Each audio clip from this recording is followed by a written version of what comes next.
Bem-vindos ao Comunicast, onde conversadores conversam sobre conversas.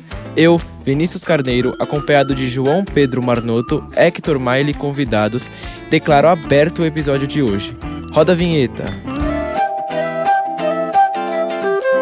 Olá a todos, diretamente aqui da Panela Produtora, mais um episódio. Hoje estamos aqui com Karina Hensel e Aline Menezes. Bem-vindas, a gente queria agradecer muito a presença de vocês aqui. Obrigada. Então, Vini, pode dar o chute inicial. Então, gente, para começar, nós três, a gente queria que vocês falassem um pouquinho sobre a trajetória de vocês até aqui, onde vocês estão agora, como professoras, né? Então, tipo, falar um pouquinho sobre a carreira, dificuldades... Vida profissional de vocês até agora, de onde vocês vieram até aqui. Vai lá, pode começar. Sou mais velha, vou começar. Vou resumir os últimos 20 anos, então. Eu sou formada em letras, licenciatura em inglês só, não tenho a parte do português. E eu leciono em escola, principalmente privada, há 20 anos. E sou formada em algumas outras coisas também que são um pouquinho irrelevantes para o que eu faço de fato, que é lecionar em sala de aula. Sou formada pela Unicinos, no Rio Grande do Sul. Eu sou a Aline, né? Eu fiz letras português, não fiz inglês, né? Como a Karina, cada uma na sua área. Eu fiz licenciatura em língua portuguesa na Universidade Federal de Ouro Preto. Depois eu fiz mestrado em linguística aplicada na Unicamp. Eu sou professora de sala de aula há 8 anos, né? Um pouquinho mais recente que a Karina. Trabalhei algum tempo com moda, com produção de vídeo e outras coisas. E cheguei na sala de aula. Então, para começar um pouco, vocês duas que fizeram letras, imagino que tenha muita literatura envolvida. Então eu já queria começar perguntando quais vocês acham que são os melhores autores, assim, de cabeça que vocês já leram? E por que eles são tão bons, assim? O que tem nas histórias deles que... Acho que talvez se autores ficar um pouco vago, assim, pode ir... Quão específico vocês quiserem, o que vier à mente, o que chamar a atenção. Então, talvez um livro, ou um capítulo de um livro que chame a atenção, uma passagem, coisa que chame a atenção. E o porquê também. Essa é difícil. Bom, eu acho que a gente pode sentar aqui e citar autores mais clássicos, que são validados por todo mundo, mas acho que não é o ponto. Acho que é uma coisa mais pessoal, certo? Então eu vou falar um pouquinho do que eu gosto muito de ler e do porquê. Então, assim, eu acho que talvez eu não seja uma excelente leitora para a sociedade, porque nem sempre eu leio os melhores autores que estão ali assinados embaixo por todo mundo, né? Brasileira, eu gosto muito de ler crônica. Eu sou apaixonada pelo estilo. Então, a Marta Medeiros é uma autora brasileira que eu amo, de paixão, que eu leio muito. Que me ensinou a escrever crônica, enfim. E leio desde que eu tinha a idade de vocês, 14 anos. Brasileira, eu acho que é uma autora que eu gosto muito, claro, entre muitas outras, mas uma autora que tá viva, que não é uma autora atual aí, e é do meu estado, né? Então acho que tem aí essa memória afetiva também. Eu gosto muito de literatura contemporânea. Dos clássicos, eu li bastante coisa, mas eu foco muito mais na literatura contemporânea. Hoje em dia, o meu principal autor de leitura é o Walter Ugumãe, que é um autor português, e eu acho que a escrita dele é bastante interessante nos moldes que ele faz. E eu gosto muito de brasileira hoje, da Conceição Evaristo, acho que é uma das principais autoras que a gente tem. E eu acho que todo mundo tem que ler. Ela escreve um pouco crônica, conto, eu acho que é bem importante. E eu sou uma leitora de poesia, né? Então eu gosto muito, muito, muito de poesia. E a poesia contemporânea brasileira é excelente. E vocês citaram vários estilos, né? Imagino que, talvez, esse lado escritora de vocês, não só apreciadora, né? Sendo professoras, acho que vocês têm muito essa parte de analisar e soltar para os alunos da forma que vocês julgarem adequado, né? Mas essa parte da base da pirâmide mesmo de escrever, como vocês se sentem em relação a isso? Eu fui fazer letras porque eu queria ser escritora. Esse era o meu primeiro ponto, né? Eu gostava muito de ler, gostava muito de escrever. O que eu podia fazer? A não ser moda, que era uma coisa que eu tava frustrada. Falei, eu vou fazer letras porque eu gosto de ler e escrever. E aí, quando eu entrei na faculdade de letras, eu não saí escritora, eu saí professora. Mas eu escrevia muito mais antes, e acho que depois que eu comecei a trabalhar muito também, que, enfim, a vida ficou muito mais corrida, esse lado acabou acabou perdendo um pouco o espaço na minha vida. Mas o meu principal objetivo foi esse. Eu entrei na faculdade de letras porque eu queria ser escritora. Basicamente. Eu não. Eu entrei lá, eu caí de paraquedas na letras. Nunca havia pensado, sempre gostei de escrever como hobby, mas nunca pensei em escrever, que é algo que eu faço muito hoje em dia. Eu escrevo muito, acho que passei a escrever mais depois de adulta. Depois de bem adulta, não de jovem adulta. Durante a pandemia eu escrevi muito. Eu escrevi 2 livros, assim, que estão fechados, mas que eu tenho. Um deles ainda tem que passar por um processo de revisão, enviar para editora, enfim. Mas a escrita, para mim, é mais que um hobby, assim, é uma coisa que me ajuda a lidar com a vida mesmo. Eu escrevo crônica, é o que eu sei escrever, eu não sei escrever poesia. Você escreve em português? Eu escrevo em português. Boa pergunta. De verdade, gente, eu só escrevo em inglês quando eu tô com muita raiva. Aí, quando é uma coisa assim, que daí eu sei que se alguém pegar assim pra ler, não vai conseguir entender. É uma estratégia. Exato. Mas então, assim, não foi o foco da letras. Eu entrei porque eu comecei junto da aula e a faculdade. Pensei, vamos lá, vamos ver como é que é. Adorei. Mas a escrita realmente veio, assim, com mais força depois na vida adulta já. E agora, um exercício de reflexão, assim. Se vocês fossem olhar pra parte escritora de vocês, qual que vocês diriam que é, assim, a maior qualidade ou o ponto mais forte? Se você tivesse que agora trabalhar em um ponto da sua escrita pra ela ficar mais satisfatória pra você. Não necessariamente pra ter mais público ou nada. Pra você, pra vocês, quais seriam esses 2 pontos? É uma boa pergunta mesmo. Eu não sei, eu sempre busquei na forma, porque eu acho que o tema, qualquer tema pode ser, né? Eu sempre gostei muito mais de escrever. Eu gostava de escrever crônica, conto e alguma coisa assim, mas eu sempre tive a linguagem poética, rondando as coisas que eu escrevia. Então, pra mim, a forma era muito importante. Então, não fazer uma coisa tradicional, pra mim, era muito importante. Então, não seguir o molde do que se espera de uma crônica ou que se espera de um conto. E eu acho que hoje, se eu fosse aprimorar isso, eu continuaria investindo na forma. Eu acho que é o formato, a forma como a gente escreve, o uso das palavras, eu acho que tudo isso entra nisso. O tema, eu acho que ele aparece. Então eu acho que eu investiria nisso hoje.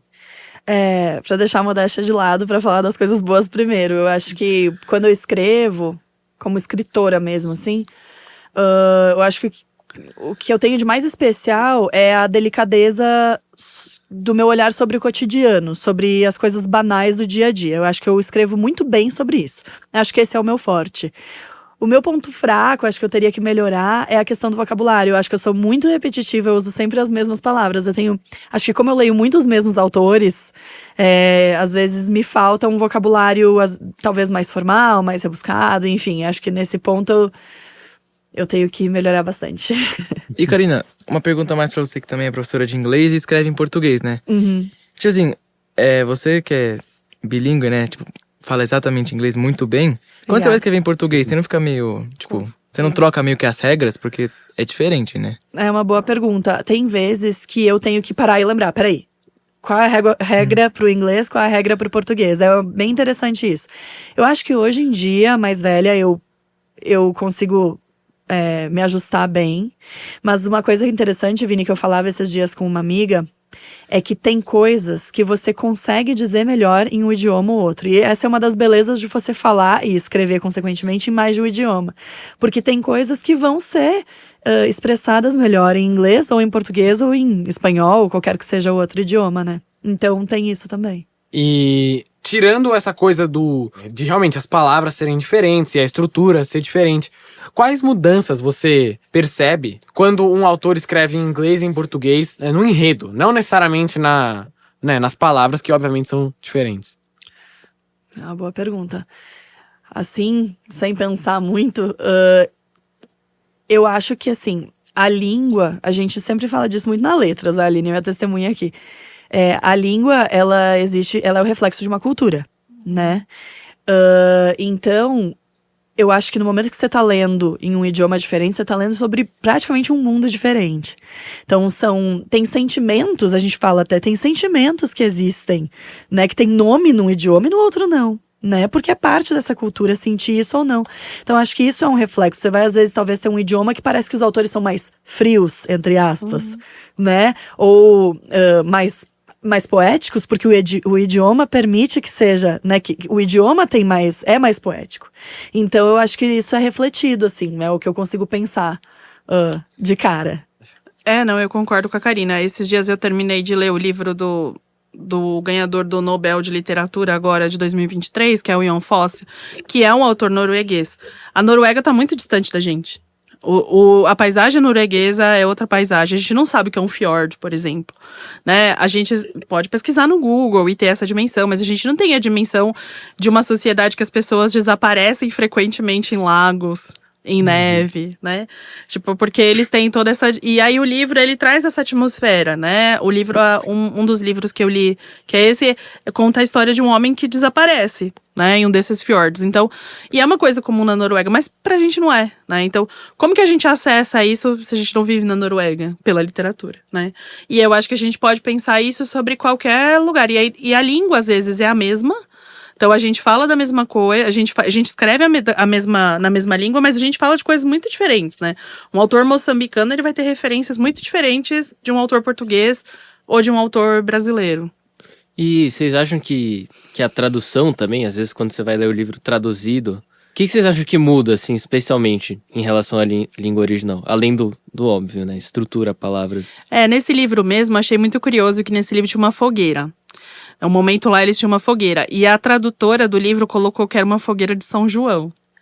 Eu duvido que na Noruega tenha São João, né? E aí, assim, eu acho que tem essas escolhas que hoje a tradução faz, que são bem interessantes. Eu acho que a tradução hoje, ela tenta se aproximar muito mais da nossa realidade. Ela vai modificar muito, é óbvio que se a gente for ler, né, no original, acho que vai ter algumas diferenças, mas hoje ela tenta trazer muito mais para essa realidade, né? Acho que os livros mais antigos, isso acontecia menos.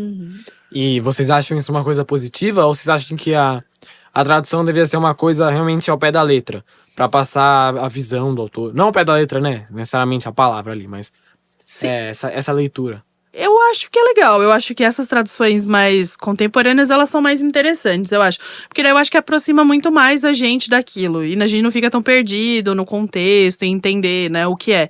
Então eu acho interessante, eu não vejo um problema. Gente, eu já traduzi livro, eu já fiz esse trabalho. E é tão difícil. Você sente uma responsabilidade, assim, tão grande. Porque você tá tomando aquilo, né? Não são as suas palavras, você tá reescrevendo aquilo de certa forma. Então, só queria fazer essa observação de que eu tenho um respeito tão grande por quem traduz, por exemplo, obras clássicas, né? Que é uma responsabilidade tão grande e é tão difícil, porque é isso. Até que ponto tem que ser ao pé da letra e até que ponto você tem que ter essa liberdade de dar uma mexida pra fazer sentido pro público, né? É muito, muito interessante. E agora uma pergunta um pouquinho, talvez polêmica, mas você já teve que traduzir alguma coisa que você discordava? Que você mencionou, não são suas palavras, né? Então, às vezes o cara falou uma bobagem, assim. Ou sabe quando você vai... sei lá, uma frase que tá mal construída. Pode ser sincera, assim. Não vou me processar. Nossa, gente, já tive que traduzir livro de um assunto que eu tenho zero conhecimento e zero interesse. Que pra mim era uma... assim, super away da minha realidade, super... E assim, o que eu vou fazer? Pra aquelas pessoas era um guia, quase um guia de vida, sabe? Era literalmente um manual de não sei o quê, tipo, atenção plena, meditação, aqueles mindfulness, sabe? E conheço bem. Vocês sabem que não é a minha praia, então assim... E você tem que pensar, putz, pode não ser do meu mundo, pode não fazer tanto sentido pra mim, mas você tem que ter um respeito por aquilo ali gigantesco, né? Então, na hora de traduzir, na hora de ler, então por isso que eu digo, é muito delicado. Esses dias, nossos ouvintes vão lembrar, no nosso primeiro episódio a gente tava conversando com o Felipe Trielli, né? Que é sócio aqui da Banana Produtora. E ele tava falando pra gente como a gente tava falando sobre música e a partir de um certo ponto, como a parte visual também entrou no cenário mundial. E aí, trazendo um pouco pra cá, a gente vê que os filmes são também uma outra forma, né, de expressar certos sentimentos, realidades. Mas mesmo assim, mesmo com o surgimento dos filmes, a escrita, né, os livros, são algo que é muito importante ainda hoje em dia.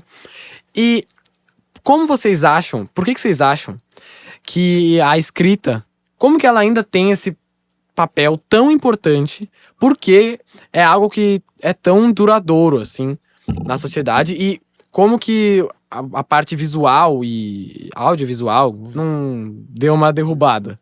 Como que eles conseguiram durar mesmo sem acompanhar esse visual? Porque a maioria dos livros realmente não tem, apesar de terem livros ilustrados, ou livros até só com imagens, a maioria é realmente só texto. É que eu acho que deu uma derrubada. Eu acho.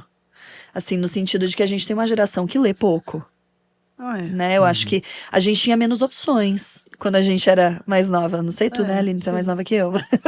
Mas assim, eu acho que a gente não tinha tantas opções audiovisuais quando a gente era mais nova, né? Então, eu pelo menos sinto isso. Pensando na minha infância, na minha adolescência, eu acho que era uma forma de... Era um passatempo mais comum do que o que eu vejo hoje em dia, né? Mas eu acho... Bom, mas enfim, eu penso outras coisas. Não. Pode falar. Não, mas eu acho que... Eu tava lendo uma crônica da Marta Medeiros, inclusive, essa semana, onde ela diz que só a literatura salva. Que você pode se informar por rede social. Que você pode até ter ali uma versão talvez condensada, mas já entregue pronta de uma história num filme. Que é uma arte, claro, né? Mas... o livro, ele te ativa de outra forma, né? A literatura, ela provoca sensações e desperta possibilidades ali no ser humano que eu acho que nenhum outro tipo de arte faz, né? Uma questão, acho importante, que é quando os computadores surgiram, né? As pessoas, elas tinham toda essa noção de que o livro ia acabar de vez, né? E aí, quando viu que o livro não acaba... O livro não tem como acabar. O livro, ele pode ser substituído, eu acho, por outras linguagens. O livro de papel, que eu quero dizer, né? Hoje a gente tem Kindle, audiobook, enfim, a gente tem várias opções. Mas eu acho que o livro não acaba, né? Esse tipo de história, ela não vai acabar. Eu acho que até hoje as pessoas se interessam pela leitura, e eu acho que as pessoas leem, porque a leitura, ela permite que a gente se transporte. Eu acho que uma das funções da literatura é essa, né? Que é essa coisa do entretenimento, essa coisa da gente se transportar. Quantas vezes, sei lá, você não leu um livro, aí você assistiu o filme do livro e você fala, nossa, mas eu não pensei que essa pessoa era assim. Né? Ele escolheu um ator que não tem nada a ver com o que eu tinha imaginado, né? Então, por quê? Porque a gente cria imaginação, né? Eu acho que ler promove isso, promove a imaginação, promove esse pensamento além do que o audiovisual propõe. Porque o audiovisual, ele te dá, tá lá, tá dado. Mas como que a gente extrapola isso, né? Eu acho que o livro, ele permite isso. Mas sabe de um negócio que eu tava pensando? Porque vocês falaram que antigamente, né? Não tinha essa coisa, tipo assim, de... Por exemplo, um livro que a pessoa fala e você só vai escutando. Você nem precisa ler. Sim. Não tinha isso, né? Então meio que ler era meio que uma obrigação. Não tinha outra saída, né? Só que hoje, eu como uma pessoa que não consigo ler tipo assim, de jeito nenhum, vejo essas formas de ler como uma saída. Então, assim, querendo ou não, eu acho que isso meio que fez as pessoas que não liam antes se interessarem mais pelas histórias, sabe? Mesmo não lendo ainda, eu acho que elas podem se interessar pelas histórias sem ler. Eu acho que talvez tenha ajudado bastante essa coisa do...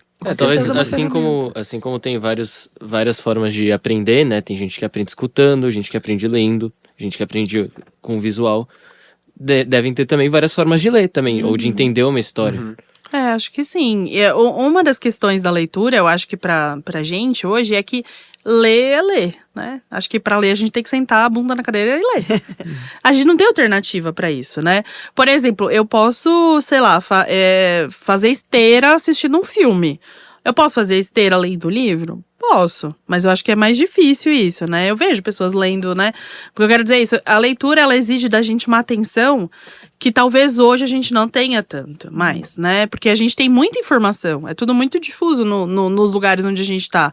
Todo momento a gente tem muito. A leitura é sentar e ler, não tem como escapar, né, daquilo. Então é um processo diferente, né? Um processo que a gente... Não, eu tenho que sentar aqui, abrir meu livro e ler. É diferente de outros. Eu posso ver filme lavando louça, né? E aí hoje o audiobook permite que eu ouça um livro, por exemplo, lavando louça. É quase um podcast, né? Mas eu acho também que, talvez eu vou dar uma viajada, eu acho duas coisas. Primeiro que um filme de 2 horas baseado num livro, você nunca lê aquele livro em 2 horas. Uhum. Então, é uma coisa mais assim, que a gente comenta mais entre as pessoas da nossa geração. Por exemplo, Harry Potter, que foi uma franquia que foi muito trabalhada em filmes. Os filmes do Harry Potter que tem 2 horas e meia, 3 horas, você não lê o livro em 3 horas, você tem que ler muito rápido. E pra você pegar todos aqueles detalhes que são mastigados e dados já prontos pra você no filme. Então a leitura também tem essa coisa da persistência. Uhum. E outra coisa que eu acho é que, até certo ponto, as letras elas podem ser um pouco frias. Então você tem o papel ali que é branco e as letras impressas pretas em cima. E as letras são um pouco frias, então você tem que meio que implementar a sua visão ali no livro, né? Tanto que muitas vezes, isso eu me pego fazendo, muitas vezes. Quando eu comecei a falar inglês e eu não conseguia muito entender o que eu tava lendo, eu me sentia lendo as letras. Mas se você pega um livro em português, né, minha língua nativa, que eu sou muito mais confortável, e eu começo a ler e começo a entrar naquela história, é quase como se o nosso olho desfocasse das letras. O que eu tô querendo dizer É muito mais automático, né? no filme, você não tem essa passagem de... Então, quando você começa um livro, isso eu me encontro bastante. Toda vez que eu começo um livro, muitas vezes o começo daquele livro não é, assim... Você não tem o apego pelos personagens, você não tem o clímax, você não tem um plot, né? Então, você ainda não tem aquele apego pelo livro. E aí, muitas vezes, no começo, isso acontece, de você ficar ali com aquelas letras e indo linha por linha, até que você começa a entender a história e a coisa começa a andar, e você começa a visualizar, né, de certa forma. E já no filme, não, né? No filme, a coisa já vem dada, que nem a Aline disse. Uhum. E até, às vezes, cortada, né? Porque, obviamente, um livro grande como com uma história tão complicada... Às vezes tem que ter corte por questões de dinheiro, de tempo, porque convenhamos que um filme baseado num livro, mesmo um livro inteiro, ia ter horas e horas. Né? E tem vários filmes que eu assisto, assim, de livros que eu li, que eu falo, eu só entendi isso aí porque eu li. Porque às vezes tem umas passagens, assim, que pela adaptação que é feita, né, ela não permite que aquilo se estenda, né, mas acho que isso o Hector falou é bem interessante, acho que pra gente pensar, né, ele falou que ele lia as palavras, né, e aí quando a gente já tá imerso na leitura, eu acho que a gente para de ler as palavras, eu nunca tinha pensado nisso, é muito legal isso, né, porque a gente para de ler e a gente só vai. E também, meu pai mostrou um negócio esses dias, de que os caras fizeram um experimento nos Estados Unidos que era assim, que pegaram várias pessoas e aí os médicos diziam, imagina uma maçã. E aí certas pessoas imaginavam uma maçã como aqui, uma maçã. Então, ela tava molhada, tinha as gotinhas escorrendo, a luz aqui batendo dessa direção e tal. Certas pessoas imaginavam, mas não visualizavam a maçã, mas elas têm já dentro da cabeça como uma maçã se parece. Então, aquela, né, meio só uma informação. Na leitura, isso é legal, porque cada um tem um nível de realidade, nas coisas que imagina. Então eu parei pra pensar agora, eu não fico imaginando as histórias colorido. Eu tenho dificuldade de imaginar os rostos dos personagens. Com certeza. Por exemplo, sabe essa coisa assim que... Isso depende aí muito de... Eu adoro João Carlos Marinho. E tem um livro dele que estão 2 caras sentados comendo. E um cara usa um anel no dedo e ele tem uma verruga na frente do anel. E aí o João Carlos Marinho começa a descrever que o outro cara fica imaginando, como que ele vai tirar esse anel sem queimar essa verruga? Porque a verruga é maior que o anel não sai.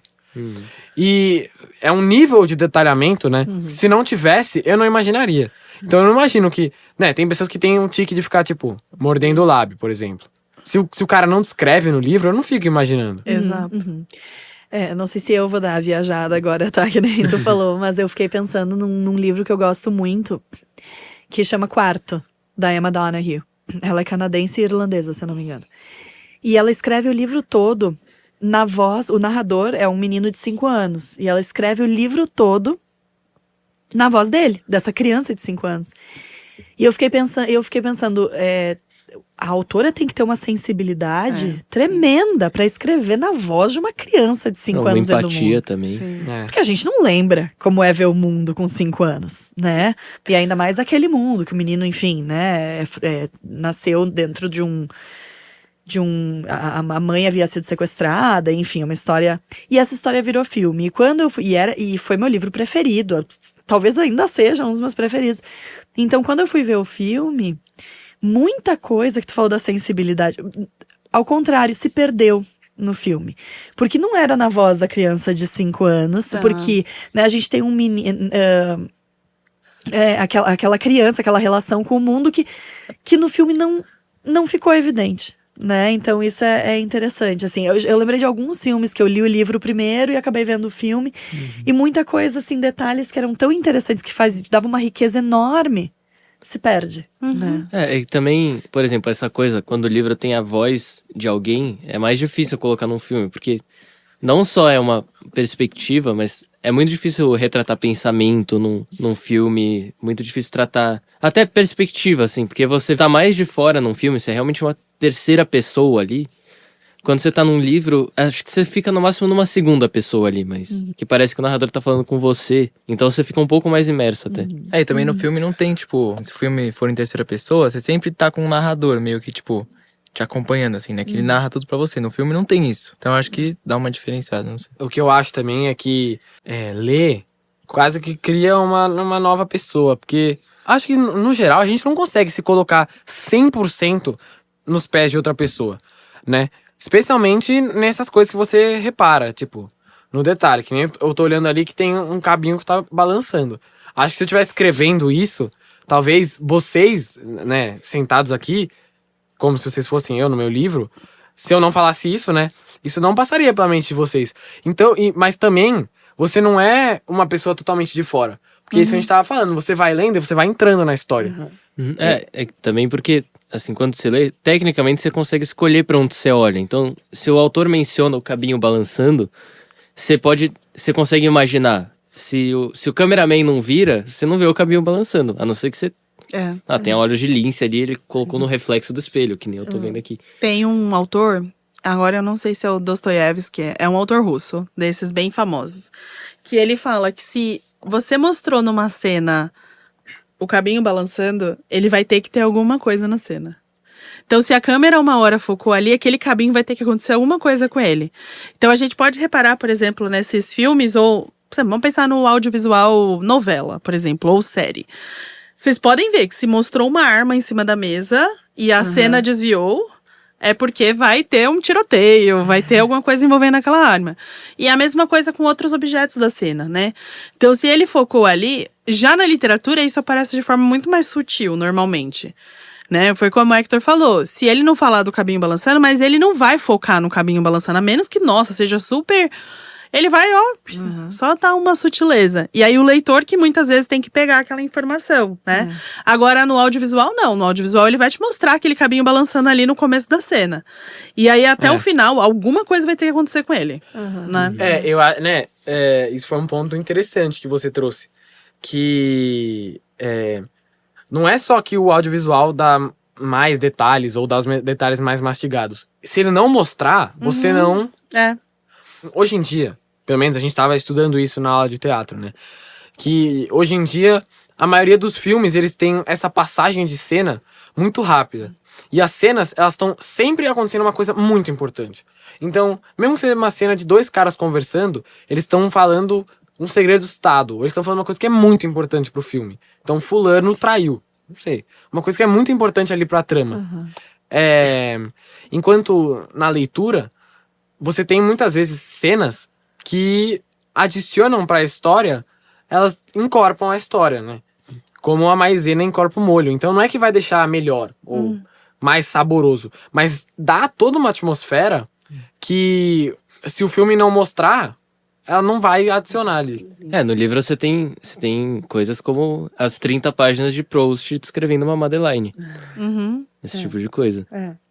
Eu fiquei pensando, Hector, no que tu falou vou voltar no mesmo assunto da sensibilidade, das letras, do preto e branco ali, né? E eu acho que é muito interessante a gente poder pensar no quão eu penso que tudo na vida é uma relação, né? A gente tem uma relação com tudo ao nosso redor. A gente tem uma relação com as pessoas, com o trabalho, com o dinheiro, com o que quer que seja. E acho que a gente tem uma relação com a arte e uma relação com a literatura. E como toda relação, ela é construída. E o quão sensível o ser humano ele consegue ser, que a gente cria uma relação com o livro e com essas letras no preto e branco ali, a ponto de, como tu falou, no início, às vezes aquilo né, quase desconfortável. Eles, mas, putz, eu não sei quem são essas pessoas, né? Não tá legal. Tá esquisito.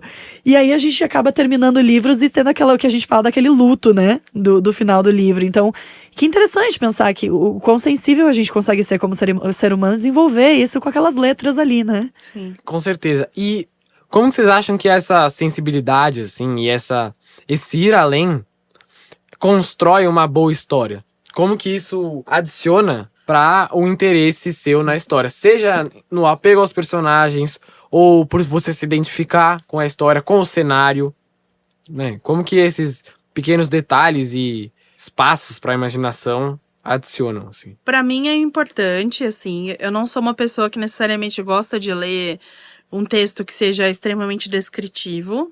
Eu tenho dificuldade enquanto leitora. Também. Então, alguns autores são muito descritivos e isso acaba me incomodando muitas vezes.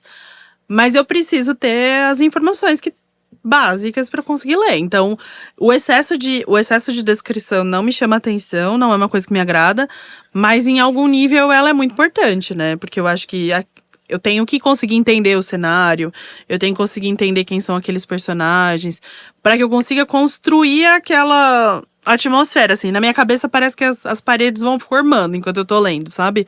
E eu consigo identificar onde cada um tá. Acho que é um pouco isso, mas o excesso, não gosto. Eu sou muito coração, né? Então eu acho que eu, como leitora, vou sempre ser atraída por assuntos e uma linguagem que me toque, né? Tem que fazer sentido pra pessoa, de alguma forma. Então, eu sou muito atraída por autores que, de certa forma, se conectam ao meu universo, né? Então, eu gosto muito de uma autora inglesa que escreve sobre as experiências dela sendo família acolhedora de crianças, que é muito próximo da minha realidade, né? Então, eu acho que tem que ter você tem que conseguir tocar em pontos ali dos leitores, né? Que desperte. Eu acho que tudo. Eu penso que a gente assiste um filme com um objetivo. A gente lê com um objetivo também. Às vezes é o objetivo de, tem que estudar isso aqui, um saco, esse monte de coisa. Acontece. Mas eu acho que às vezes a gente lê pra se emocionar. A gente lê pra se informar, a gente lê pra se assustar, né? Enfim. Então eu acho que você tem que conseguir despertar sentimentos ali muito reais na pessoa, dependendo do que ela tá buscando naquele momento, né? E agora, aproveitando que a gente já voltou para esse assunto de escrever boas histórias, e sobre esse lado escritor, imagino que como professoras, especialmente de língua, vocês tenham lido muito texto de aluno, né? Textos bons, textos ruins, textos de 2 linhas, não sei. 5 páginas. Texto de 90 linhas. Exato. Texto de robô também. Sim. Isso, a gente nem comenta. Mas eu queria saber, nesses anos como professoras, vocês têm algum texto de algum aluno que chamou a atenção de vocês? E se sim, por quê? O que chamou a atenção? E pode ser também, né, Aline? Pode ser da redação. Que Pode ser nosso texto, se vocês acharem que foi muito bom. Eu já tive alguns textos muito bons, assim. Já tive textos bem, bem legais. Eu dei aula há muito tempo para ensino médio, né? E no ensino médio, o Hector falou que a gente dá muita aula de redação. Eu sempre dei aula de redação, então já peguei dentro dos temas, porque às vezes as pessoas acham assim, porque é um tema pro Enem, porque é um tema pra FUVEST, vai ser chato. Não, eu já peguei textos geniais, assim, de alunos que fizeram coisas muito legais, né? E no ensino fundamental, eu já tive também muitos textos muito criativos, assim, que extrapolavam muito. Eu lembro muito de um que me marcou bastante, eu tava trabalhando com 6º ano, conto de fada. Era obrigada, assim, a trabalhar com conto de fada na linguagem né, na linguagem mais acadêmica chama conto maravilhoso. Não é conto de fada, é conto maravilhoso. E aí os meus alunos tiveram que pegar um conto maravilhoso e transformar num conto contemporâneo. Então eles tinham que pegar um conto contemporâneo. E um me marcou muito porque era muito legal. A Cinderela ia pro baile funk.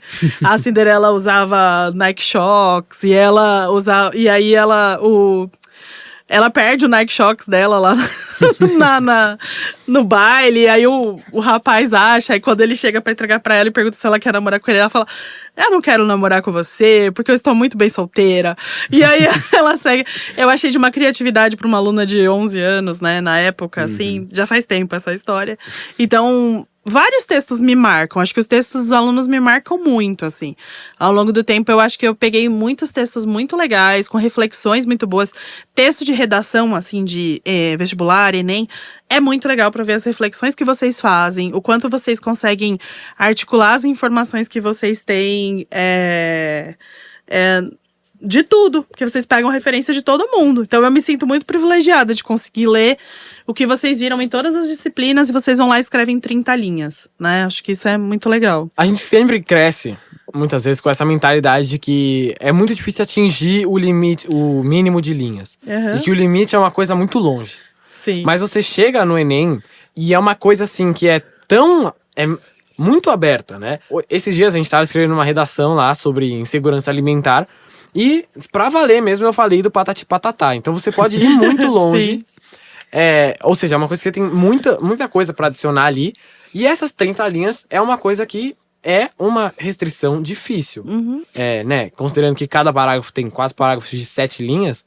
Em 7 linhas, você explicar um problema da sociedade, assim, é uma coisa que muda vira uma chavinha. Porque a gente tá sempre acostumado em.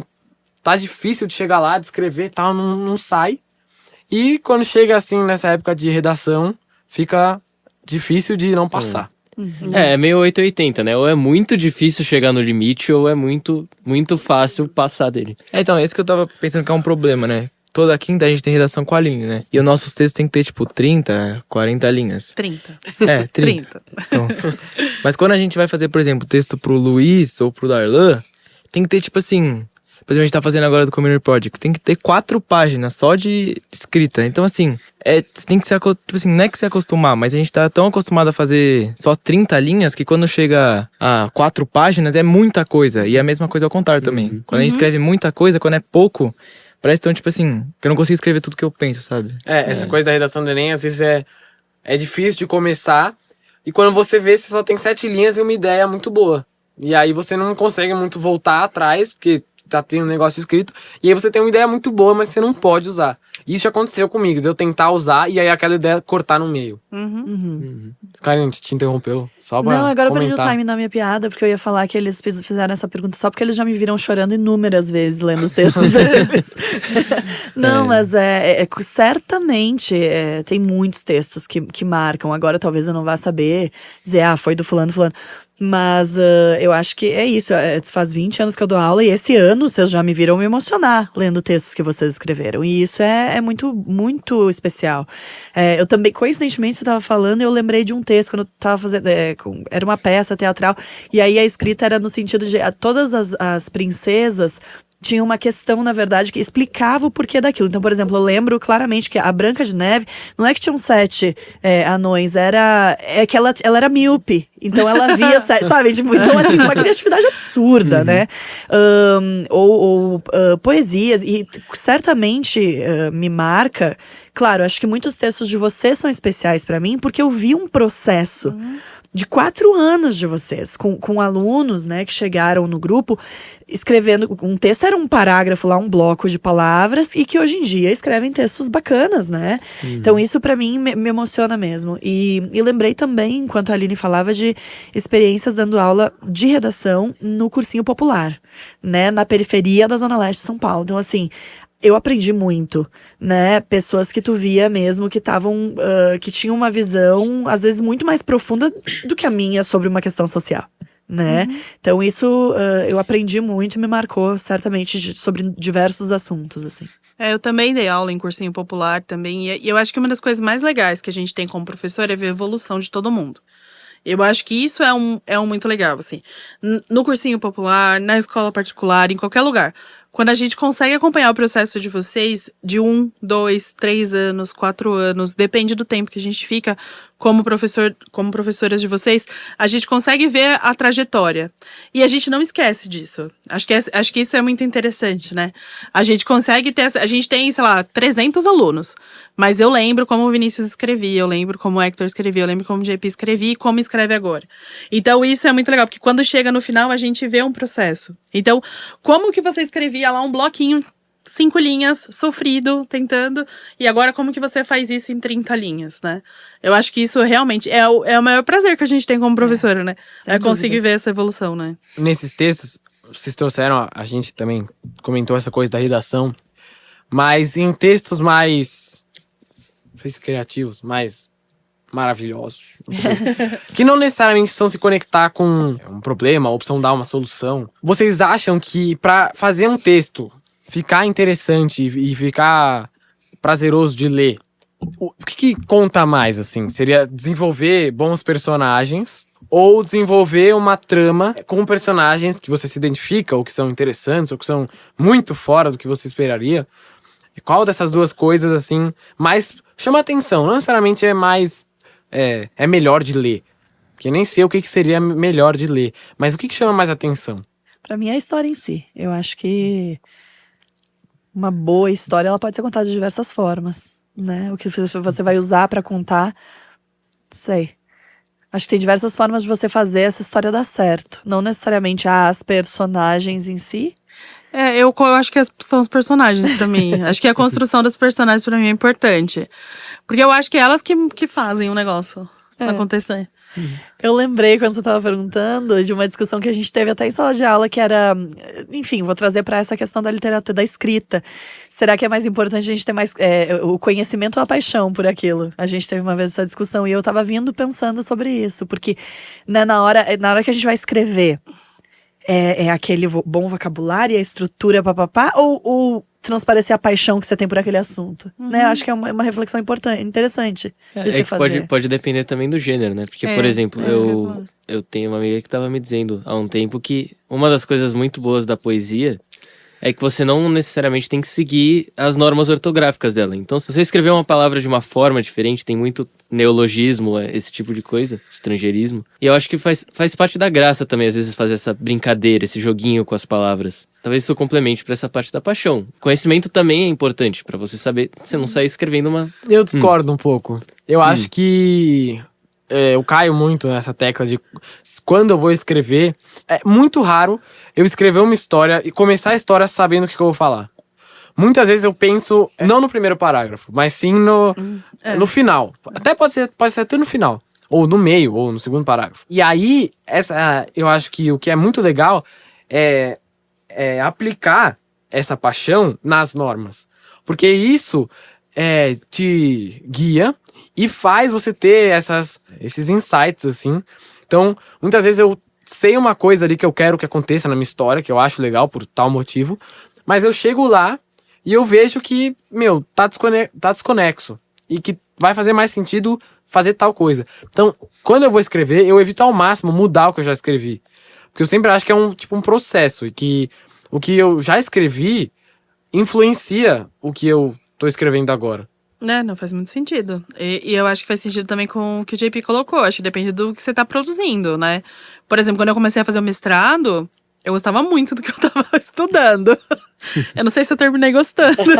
Porque me deu tanto trabalho aquilo, né? O processo de ficar pesquisando, de ficar lendo, estudar 2 anos fazendo aquilo da minha vida, não sei o quê, pra produzir um texto, sei lá, de 200 páginas no final, e aí eu falar, gente, meu Deus, eu nunca mais quero ouvir falar disso na minha vida, né? É assim, era uma coisa mas é uma coisa que eu gosto, mas entender, eu acho que vai um pouco disso, acho que também tem esse balanço, né, do que você tá produzindo. Eu não sei, por exemplo, talvez se a gente estivesse tendo essa conversa com um jornalista, né, como é que o jornalista, será que ele vê o processo de escrita? Será que é só escrita, né? Porque será que ele vê só dessa forma? É isso que eu quero dizer, tipo, um jornalista que escreve notícia. Talvez o cara que escreva reportagem, não. Talvez o cara que vai lá pra rua, que faz pesquisa, que vai não sei o quê. Como será? Será que essas duas pessoas veem da mesma forma, né? Eu e a Karina, a gente vê do ponto de vista criativo. Mas será que da pessoa que faz daquilo o ofício dela de todos os dias, como será que ela vê também a escrita? Então, acho que essa coisa de qual gênero a gente produz, também eu acho que impacta um pouco da nossa trajetória, né? Total. Com aquele tema, com aquilo. Bom, é isso, a gente tá chegando ao final. Então, a gente queria pedir pra vocês, se vocês quiserem, deixar Recados. algum recado, alguma coisa sobre a produção de texto. Ou livre agora, o que vocês tiverem pra dizer, ou se não quiserem falar nada. Eu sempre quero falar. Não, eu ia dizer, se é pra essa nova geração aí, pro pessoal que a gente dá aula, né? Eu acho que, gente, leiam, encontrem o que vocês gostam de ler, que seja quadrinhos, entendeu? Tipo, eu acho que faz tão bem pra gente e tanta coisa positiva. E pra escrever, isso eu tava pensando, quando a gente tinha conversado antes sobre, né, escrever bem e tal, tem que ler. Você tem que ler, né? E é importante e... Enfim, e eu acho que escrever também... Cada um escreve... Esses dias estavam falando, escreva seus escritos, né? Do jeito que for também, eu acho que é algo que é muito importante para nossa formação, para o nosso autoconhecimento, né? Do jeito que for. Mas acho que a leitura e a escrita, que são super conectadas, são essenciais para o ser humano. Eu acho que eu vou no mesmo caminho da Karina. Eu acho que para ser um bom escritor tem que ser um bom leitor, né? Acho que esse é o primeiro passo. E quando eu faço escritor, quando eu digo escritora, que eu não quero dizer para vocês que vocês querem fazer isso como ofício, como profissão, não. Para vocês conseguirem escrever mesmo na vida de vocês precisam ler. Porque adquirir vocabulário e tudo que a gente precisa realmente. Então, é leitura. É ler mesmo e sem fazer distinção do quê? Leiam autores diferentes, leiam gêneros diferentes, né? De lugares diferentes, acho que isso é muito importante. A leitura vai ajudar muito. Eu acho até interessante que teve vezes, especialmente mais pro ano passado, assim, que foi quando eu comecei a engatar mais na leitura. E teve alguns momentos que eu tava lendo um livro de um autor X e eu começava, na hora de escrever, eu quase copiava o estilo do autor. Eu fui ler... A gente fez uma produção de texto, ano passado também, que era distopia, né? Eu fiz sobre distopia. E eu tava lendo 1984 na época. Então, toda a escrita agora, de memória, assim, me lembrava muito o próprio George Orwell. Uhum. E até outros textos, eu não tenho nenhum outro de cabeça, mas esse sempre me marcou um pouco. Eu acho interessante também.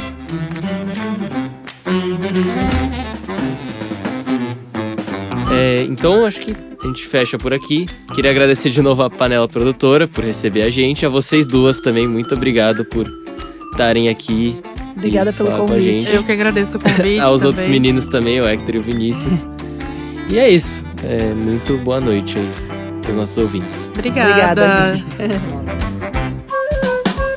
E esse foi o episódio de hoje.